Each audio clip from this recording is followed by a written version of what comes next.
ជួបគ្នាម្ដងនេះនាំអ្នកទាំងអស់គ្នាមកមើលជាមួយនឹងសកម្មភាពក៏ដូចជារូបភាពនៅក្នុងប្រលានគួរស្រូវរបស់យើង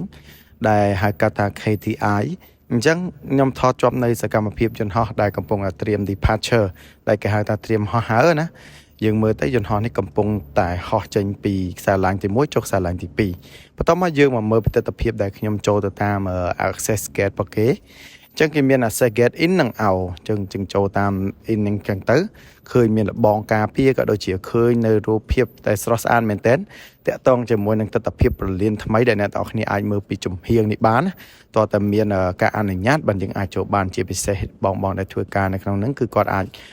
access ចូលទៅមើលបានហើយឥឡូវខ្ញុំថតនៅជុំវិញហ្នឹងឲ្យអ្នកទាំងអស់គ្នាមើលពីទស្សនវិជ្ជានៃរូបអគារទាំងមូលតែម្ដងហើយយើងអាចក៏លេខឃើញជាមួយនឹង RAM ក៏ដូចជា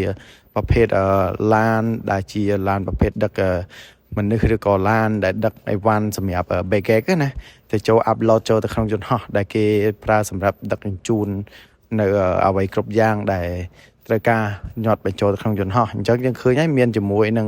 កន្លែង baggage pocket គេមាន roller អីគេហ្នឹងគឺមានច្រើនខ្ញុំប្រហែលជានិយាយខុសខ្លះប៉ុន្តែអានេះខ្ញុំនិយាយតាមអ្វីដែលខ្ញុំចូលចិត្តនិយាយណាអញ្ចឹងខ្ញុំឃើញថាអគារនេះគឺធំស្រស់ស្អាតមែនទែន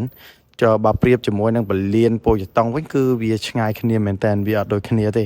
ហើយចំពោះផ្នែកនីមួយក៏ដូចជាអាគារតាំងពីជាន់ផ្ទាល់ដីជាន់ក្រោមដីជាន់កដាលជាន់ទី1ហ្នឹងគឺយើងមើលទៅវាមានលក្ខណៈ clear ក៏ដូចជាចាយគ្នាដាច់មែនតើហើយជាពិសេសគឺប្រព័ន្ធលូក៏ដូចជាប្រព័ន្ធ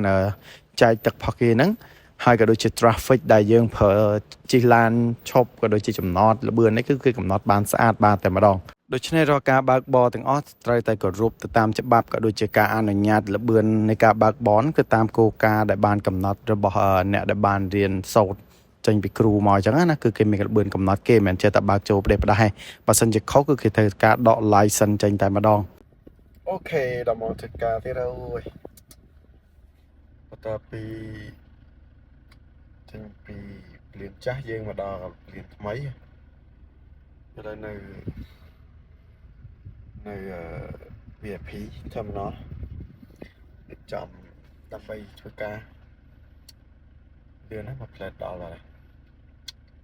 បន្ទាប់ពីបង្ហាញសម្រស់រួចហើយខ្ញុំណែនាំអ្នកទាំងអស់គ្នាមកមើលជាមួយនឹង RAM ដែលនៅទីធ្លាសម្រាប់យើង parking យន្តហោះដែល arrival និង departure ហ្នឹងគឺមានទីធ្លាធំមែនតើមើលហើយចង់ដាច់កន្ទុយភ្នែកអ្នកទាំងអស់គ្នា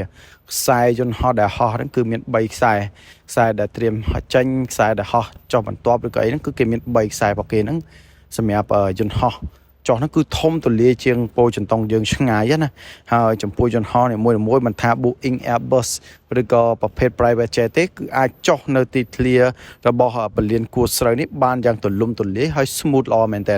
ហើយបើនិយាយពី service ក៏ដូចជាការប្រើប្រាស់របស់គេវិញគឺ smooth គេយើងនិយាយថា technology វិញគឺកម្រិតតែ smart way បំផុតណាវាអាចនិយាយថាដាច់ជាមួយនឹងពលានចាស់យើងតែម្ដងมันមានភាពរអាក់រអួលក៏ដូចជា slow អីទេព្រោះ process ទាំងអស់គឺដំណើរការ smooth ហើយចេញចូលគឺល្អ perfect តែម្ដង